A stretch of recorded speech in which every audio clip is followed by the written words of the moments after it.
اب اس کے بعد سوال پیدا ہوتا ہے کہ یہ رات جو ہے مخفی کیوں رکھی گئی؟ تعین کے ساتھ کچھ معلوم نہیں یہ رات کون سی رات ہے، کون سی رات ہے، اس کا جواب تو میں بعد میں دوں گا کہ اس میں جو آراء ہیں مختلف، لیکن یہ کہ اس کو کیوں مخفی رکھا گیا اس پر کچھ پیاری باتیں ہیں جو مفسرین نے کہی ہیں۔ پہلی بات تو یہ کہ جتنی عظیم چیزیں ہیں ان سب کو مخفی رکھا گیا۔ قیامت کب آئے گی؟ مخفی آئے گی، یہ یقینی ہے۔ کب آئے گی؟ یہ تو ان امور میں سے ہے کہ جس کا علم نبی اکرم صلی اللہ علیہ وسلم کو بھی نہیں دیا گیا، جبرائیل کو بھی نہیں دیا۔ چنانچہ حدیث جبرائیل میں واضح طور پر الفاظ موجود ہیں وَمَا الْمَسْئُولُ عَنْهَا بِأَعْلَمَ مِنَ السَّائِلِ، کچھ معلوم نہیں، نہ سائل کو معلوم نہ مسئول کو معلوم قیامت کب آئے۔ اب یہ عظیم حقیقت مخفی رکھا گیا اور اس کا خاص طور پر ذکر کیا گیا سورہ طٰہٰ میں، اکاد اخفیھا لتجزی کل نفس بما تسعی۔ اگر تعین کر دیا جاتا تو جو قریب کے زمانے کے لوگ ہوتے وہ تو خوب پھر محنت کرتے آخرت کے لیے، اور ذرا فاصلے والے ہوتے وہ ذرا تساہل کرتے اس کے بارے میں۔ اس کو رکھا گیا ہے، تلوار لٹکی ہوئی ہے، کسی بھی وقت گر سکتی ہے، یہ جیسے گلوٹین کبھی اگر آپ نے دیکھا ہو جس طریقے سے کہ اس کا چھرا گرتا ہے،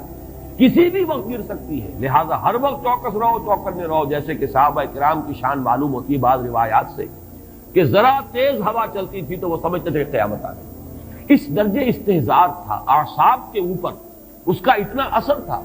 کہ ذرا تیز جھکڑ چلا اور انہوں نے سمجھا قیامت آ گئی۔ تو اس طریقے سے قیامت کو مخفی رکھا گیا۔ اکاد اخفیھا لتجزی کل نفس بما تسعی۔ نہ آج سے 100 برس پہلے والوں کو معلوم تھا کہ قیامت کب آئے گی، نہ آج والوں کو معلوم ہے، نہ اگر ابھی دنیا کی عمر ہے ابھی 100 برس اور تو قیامت سے ایک دن پہلے بھی شاید یقینی طور پر معلوم نہ ہو سکے کہ کل قیامت آ رہی ہے، تاکہ ہر وقت جو ہے امتحان اتنا ہی شدید رہے، اتنا ہی کڑا امتحان رہے ہر ایک کے لیے۔ لتجزی کل نفس بما تجزی بما تسعی، تاکہ ہر ذی نفس کو بدلہ ملے اس کی سعی کے مطابق۔ اسی طریقے سے موت کا وقت معلوم نہیں، وما تدری نفس بأی ارض تموت، کہاں موت آئے گی کچھ معلوم نہیں، کہاں موت آئے گی، کب موت آئے گی کچھ معلوم نہیں۔ اسی طرح نوٹ کیجئے صلاۃ وسطیٰ، حافظوا علی الصلوات والصلاۃ الوسطیٰ معین نہیں، اس کے لیے آراء اگرچہ ہے، اکثر آراء جمع ہو گئی ہے صلاۃ العصر کے بارے میں، لیکن تعین سے حتمی طور پر نہیں کہہ سکتے۔ یہ رائے بھی ہے کہ کوئی بھی معین نہیں، تمام نمازیں جو ہیں وہ صلاۃ وسطیٰ کے حکم میں۔ بہترین نماز کوشش کرو کہ پوری محافظت کرو، صرف نماز کی نہیں، بہترین نماز، ہر نماز تمہاری بہترین نماز ہونی چاہیے۔ ہر روز روز عید ہو، ہر شب برات، اگر اللہ تعالیٰ کے ساتھ کوئی قلبی ربط ہے تو ہر دن جو گزر رہا ہے وہ روز عید ہے، اور ہر شب جو گزر رہی ہے وہ شب برات ہے۔ لیکن اگر وہ کہ انسان کو غفلت ان کے قلب پر طاری ہے تو وہ عید کا دن بھی اس کے لیے ایک عام دن ہے، اور شب برات بھی اس کے لیے ویسی ہی ایک رات ہے جیسی کہ ہر روز آتی ہے اور چلی جاتی ہے۔ اس اعتبار سے اس کو بھی خاص جو ہے معین نہیں کیا گیا صلاۃ وسطیٰ کون سی ہے۔ اسی طرح بعض روایات میں جو آتا ہے اس میں اعظم، اللہ کا ایک نام ایسا ہے کہ اس کے واسطے سے اللہ سے جو بات مانگی جائے وہ رد نہیں ہو، لیکن وہ کون سا نہیں بتایا گیا۔ اقوال ہیں، اندازے ہیں، حی و قیوم پر زیادہ، الحی القیوم پر زیادہ لوگوں کا جو ہے وہ اجماع ہوا ہے، لیکن یہ کہ یقین سے نہیں کہہ سکتے۔ تو اسی میں اس کو بھی نوٹ کر لیجئے کہ اس کو مخفی رکھا گیا ہے لیلۃ القدر کو۔ لوگ زیادہ سے زیادہ محنت کریں، زیادہ سے زیادہ مشقت کریں، اس کے لیے جو بھی اس کی قدر و منزلت سے کسی درجے میں آگاہ ہے، وہ اگر معین ہی ہو جاتا کہ ایک شب یہ ہے تو پھر تو سب کے سب اس رات میں محنت کر لیتے، باقی راتیں جو ہیں وہ پھر سونی اور ویران گزرتی۔ لیکن یہ کہ مطلوب یہ ہے کہ زیادہ سے زیادہ راتیں آباد ہوں، زیادہ سے زیادہ راتوں میں ذکر ہو، عبادت ہو، دعا ہو، اس لیے اس کو مخفی رکھا گیا، یہ حکمت ہے۔ اس میں بھی ایک عجیب نکتہ ہے جو امام راضی رحمۃ اللہ علیہ نے بیان کیا ہے، اور حوالہ اگرچہ نہیں دیا اس حدیث کا، لیکن ایک روایت کے حوالے سے بات بیان کی ہے کہ اس کے ظاہر نہ کرنے میں بھی اللہ کی ایک شفقت اور رحمت ہے بندوں کے حق میں، اس لیے کہ اس کی قدر جتنی زیادہ ہے اتنی ہی اس کی ناقدری پر سزا ہوگی۔ اگر معلوم ہو کہ یہ شب ہے اور اس کی ناقدری کو انسان کرے تو گویا کہ پھر وہ اتنا ہی زیادہ مورد عقاب اور مورد سزا بن جائے گا۔ اس کے لیے ایک بڑا پیارا واقعہ نقل کیا امام راضی نے کہ حضور صلی اللہ علیہ وسلم حضرت علی رضی اللہ تعالی عنہ ایک روز مسجد میں داخل ہوئے، ساتھ ہی آئے ہیں، دیکھا کہ ایک شخص سو رہا ہے، نماز کا وقت ہو چکا تھا۔ حضور نے حضرت علی سے فرمایا کہ اسے جگا دو، اسے ہوش میں لے آؤ تاکہ یہ وضو کرے، نماز کے لیے تیاری کرے۔ حضرت علی نے امتثال امر کیا، جا کر جگا دیا۔ لیکن پھر ایک سوال کیا حضرت علی کہ حضور آپ تو خود نیکی کے کاموں میں بہت سبقت فرمانے والے ہیں، سباق بالخیر یہ لفظ آئے، سبقت کرنے والے بہت کثرت کے ساتھ، تو آپ نے یہ جو ہے یہ کام خود کیوں نہیں فرمایا اور مجھے کیوں اس کے لیے آپ نے حکم دیا؟ آپ خود بھی اسے جگا سکتے تھے۔ آپ نے فرمایا کہ تم اس کی حکمت کو سمجھ لو، میرے جگانے پر اگر وہ نہ جاگتا اور انکار کر دیتا تو کفر ہو جاتا اس کے حق میں، اور تمہارے جگانے پر اگر کوئی تساہل سے بھی وہ کام لیتا تو وہ کفر نہ ہوتا۔ تو یہ ایک فرق ہے کہ اللہ تعالیٰ کی طرف سے ایک شفقت ہے کہ حضور صلی اللہ علیہ وسلم جگاتے اور کسی درجے میں وہ انکار کر دیتا۔ کبھی ایسا بھی ہوتا ہے آدمی نیند میں ہے اور وہ کہتا جاؤ جاؤ مجھے آرام کرنے دو، تو اگر میرے ساتھ یہ معاملہ ہوتا تو وہ کفر کے درجے کو پہنچ جاتی بات، لیکن اگر تمہارے ساتھ یہ معاملہ ہو بھی جاتا تو اس درجے شدید نہ ہوتا۔ تو گویا کہ حضور نے اس شخص پر شفقت کے اعتبار سے یہ شکل اختیار کی کہ خود نہیں جگایا، بلکہ یہ کہ حضرت علی رضی اللہ تعالیٰ عنہ کو حکم دیا کہ اسے جگا دیں۔ تو یہ نقطہ کہ لیلۃ القدر کے اخفاء میں یہ بات بھی ہے کہ اگر اس کو عیاں کر دیا جاتا، معین کر دیا جاتا، تو پھر جو لوگ اس سے غافل رہتے پھر وہ بہت سخت ناقدری کا ارتکاب کرتے اور بڑی سزا کے مستوجب ہو جاتے۔ اب چھٹی بحث ہے کہ وہ رات کون سی ہے۔ اگرچہ ایک رائے شاذ یہ بھی ہے کہ وہ رمضان سے باہر کی رات بھی ہو سکتی ہے، لازم نہیں ہے کہ رمضان ہی کی کوئی شب ہو۔ اس میں چونکہ بعض حضرات نے ایک روایت کی وجہ سے جسے ہم شب برات کہتے ہیں، لیلۃ البرات، یہ شعبان کی 15ویں شب، درمیانی شب، اور اس کے بارے میں ایک روایت موجود ہے حضرت عائشہ صدیقہ رضی اللہ تعالی عنہا کی کہ رات کے وقت ان کی آنکھ کھلی اور وہ باری آپ ہی کے پاس شب باسی کی تھی، حضور کی، تو حضور موجود نہیں تھے، تو تشویش ہوئی کہاں گئے۔ تو جب تلاش کی گئی تو معلوم ہوا کہ حضور جنت البقیع قبرستان میں پہنچے ہوئے ہیں اور وہاں آپ ان کے لیے جو بھی وہاں دفن ہے ان کے لیے استغفار فرما رہے ہیں۔ جب پوچھا گیا معاملہ کیا، تو آپ نے فرمایا یہ بڑی عظیم رات ہے اور اس رات میں فوت ہونے والوں کا فیصلہ ہو جاتا ہے، پیدا ہونے والوں کا فیصلہ ہو جاتا ہے۔ تو اب وہ بھی ایک لیلہ مبارکہ، اسی وجہ سے بعض لوگوں نے وہ جو سورہ دخان کی ابتدائی آیات ہے انا انزلناہ فی لیلۃ مبارکۃ، اس کو محمول کیا ہے اسی رات پر کہ جس کو ہم شب برات کہتے ہیں اپنی عام اصطلاح میں، لیلۃ البرات اسے عربی میں کہا جاتا ہے۔ برات کے معنی کسی کا چھٹکارا پا لینا۔ یہ شب برات جو ہے وہ برات شادی والی برات نہیں ہے، بلکہ یہ برات کا لفظ ہے عربی زبان کا، جو ہمارے ہاں وہ غلط العام میں برات شب برات بن گیا ہے۔ برات، برات من اللہ ورسولہ، جو سورہ برات کا پہلا لفظ ہے کہ چھٹکارا پانا، کہ وہ رات بھی ایسی ہے کہ اس میں انسان استغفار کرے اور اللہ تعالیٰ سے اپنے گناہوں کی معافی مانگے تو اپنے آپ کو جہنم سے چھٹکارا دلا سکتا ہے، وہ شب برات ہے۔ اس اعتبار سے کچھ لوگوں نے گمان کیا کہ شاید لیلۃ القدر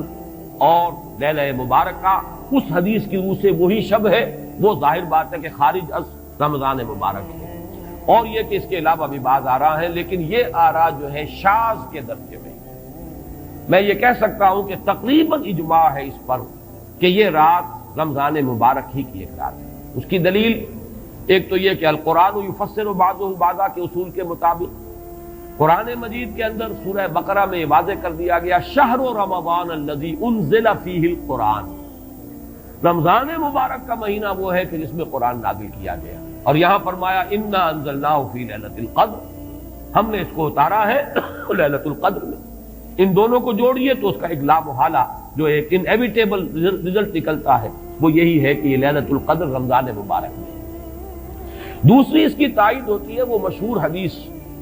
جس کو الحمدللہ کہ ہم نے بہت عام کیا ہے، رمضان مبارک کی آمد سے قبل کوشش ہوتی ہے ہر سال جو ہے اس کی یاد دہانی کرا دی جائے۔ ایک طویل خطبہ جو حضور نے دیا تھا، خطبنا رسول اللہ صلی اللہ علیہ وسلم فی آخر یوم من شعبان، یہ حضرت سلمان فارسی رضی اللہ تعالیٰ عنہ سے مروی ہے کہ حضور نے شعبان کے آخری دن ہمیں خطبہ ارشاد فرمایا، یا ایھا الناس قد اظلکم شہر عظیم شہر مبارک شہر فیہ لیلۃ خیر من الف شہر، لوگوں آگاہ ہو جاؤ، تم پر ایک بہت مبارک مہینے نے، بڑی عظمت والے مہینے نے سایہ کر دیا ہے، سایہ فگن ہو گیا ہے تم پر ایک مہینہ جو بڑی عظمت والا ہے، شہر عظیم جو بڑی برکت والا ہے، شہر مبارک۔ اور تیسرا جملہ اس میں یہی ہے شہر فیہ لیلۃ خیر من الف شہر، وہ مہینہ کہ جس میں ایک رات وہ بھی ہے کہ جو 1000 مہینوں سے افضل ہے۔ ان دونوں چیزوں کے حوالے سے تقریباً دلائل بھی موجود ہیں، اور ویسے یہ کہ جیسا کہ میں عرض کر چکا ہوں اجماع ہے کہ یہ رمضان مبارک ہی کی ایک شب ہے۔ لیکن رمضان مبارک کی کون سی شب ہے، اس پر بعض مفسرین نے تو لکھا ہے کہ 40 قول ہے۔ چنانچہ صاحب تفسیر مظہری قاضی ثناء اللہ پانی پتی نے، میں نے وہ تفصیل تو نہیں پڑھی، کہ 40 قول نقل کیے، لیکن امام راضی نے جو 9 قول نقل کیے ہیں وہ میں تیزی کے ساتھ آپ کو سنا دیتا ہوں۔ ابن رزین رحمہ اللہ کا قول یہ ہے کہ رمضان کی پہلی شب ہے۔ حضرت حسن بصری رحمت اللہ علیہ، یہ ہے تابعین میں سے، اس لیے میں رضی اللہ عنہ نہیں کہہ رہا، رحمت اللہ علیہ۔ حضرت حسن بصری رحمت اللہ علیہ کی رائے ہے کہ یہ 17ویں شب ہے، یعنی وہ شب کہ پھر جس کے اگلے دن جو ہے وہ غزوہ بدر ہوا ہے، یوم الفرقان۔ حضرت انس رضی اللہ تعالی عنہ مرفوعاً روایت کرتے ہیں کہ یہ 19ویں شب ہے۔ محمد بن اسحاق جو بہت بڑے سیرت نگار ہیں حضور کے، ان کا قول ہے کہ یہ 21ویں شب ہے۔ حضرت عبداللہ ابن عباس رضی اللہ تعالی عنہما سے قول جو ہے مروی ہے کہ یہ 23ویں شب ہے۔ حضرت عبداللہ ابن مسعود رضی اللہ تعالی عنہ سے مروی ہے کہ یہ 24ویں شب ہے، اور اس کو میں ذرا اہمیت دیتا ہوں اس لیے کہ 24ویں شب جو ہے سورہ علق کی ابتدائی آیات کے نزول کے ضمن میں کچھ حساب کتاب کے جوڑنے سے 24ویں اور 25ویں شب کا بھی معاملہ جڑتا ہے، جو کہ میں نے آپ کو سورہ علق کے درس کے دوران بتایا تھا۔ اس کے بعد حضرت ابو ذر غفاری رضی اللہ تعالیٰ عنہ کا قول ہے کہ یہ 25ویں شب ہے۔ اس کے بعد حضرت ابی ابن کعب رضی اللہ تعالیٰ عنہ کا قول ہے، یہ وہ ہے جن کو کہ حضور نے خود فرمایا کہ اقرأہم ابی ابن کعب، قرآن مجید کے سب سے بڑے قاری حضرت ابی ابن کعب ہے رضی اللہ تعالیٰ عنہ، اور ان کے بھی سینے پر آپ نے تھپکی دی تھی کہ ایک سوال کیا آپ نے کہ سب سے عظیم سورت کون سی ہے، اور جب انہوں نے صحیح جواب دے دیا سورہ فاتحہ، تو پھر یہ کہ اس پر حضور نے تھپکی دی کہ تمہیں اللہ تعالیٰ نے بہت صحیح مناسبت عطا کی ہے علم کے ساتھ۔ ان کی اور صحابہ میں سے بہت سے لوگوں کی رائے، یہاں تک کہ یہ کہا جا سکتا ہے کہ بقیہ اقوال جو ہیں وہ شاذ کے درجے میں ہیں، اور یہ گویا کہ اگر اجماع نہ کہا جائے تو بہت حد تک اتفاق کے درجے میں ہے کہ یہ 27ویں شب ہے۔ اور اس 27ویں شب کے ضمن میں حضرت عبداللہ ابن عباس سے ایک روایت میں پہلے آپ کو بتا چکا ہوں کہ 23ویں شب ہے، لیکن 27ویں شب کے ضمن میں جو مختلف روایات حضرت عبداللہ ابن عباس رضی اللہ تعالی عنہما سے مروی ہیں، ان میں بھی کچھ لطیف نکات ہیں، وہ میں بعد میں بیان کروں گا۔ اس کے بعد ایک شاذ قول اور بھی ہے کہ یہ 29ویں شب ہے۔ تو یہ گویا کہ 9 ہے اقوال، جن میں سے بعض جلیل القدر صحابہ کے ہیں، عبداللہ ابن مسعود، ابو ذر غفاری، ابن عباس، ابی ابن کعب، لیکن یہ ہے کہ سب سے زیادہ جو اتفاق اگر اجماع نہ کہا جائے تو 27ویں شب پر ہے۔ اس 27ویں شب کے بارے میں حضرت عبداللہ ابن عباس نے 3 نکتے بیان کیے۔ ایک نکتہ تو یہ ہے کہ یہ پوری سورہ مبارکہ جو ہے سورۃ القدر، اس میں 30 الفاظ ہیں، اور ان 30 الفاظ میں سے 27واں لفظ ہے ہیا حتی مطلع الفجر، یہ 27واں ہے۔ اس کے اعتبار سے گویا کہ انہوں نے ایک ربط قائم کیا ہے کہ یہ 27ویں شب ہے۔ ایک بات انہوں نے یہ کہی ہے کہ اللہ تعالیٰ کو وطر محبوب ہے، اللہ وطر و یحب الوطر، اللہ خود بھی اکیلا ہے اور وطر کو پسند کرتا ہے۔ پھر یہ کہ وطر جو ہے اب رمضان مبارک کے اندر اگر وہ وطر شمار کیے جائیں گے تو 14-15 وطر بن جائیں گے، لیکن اس میں چونکہ آخری عشرے کے بارے میں بہت سی روایات جو ہیں ان کا تقریباً اجماع ہو جاتا ہے کہ آخری عشرے میں،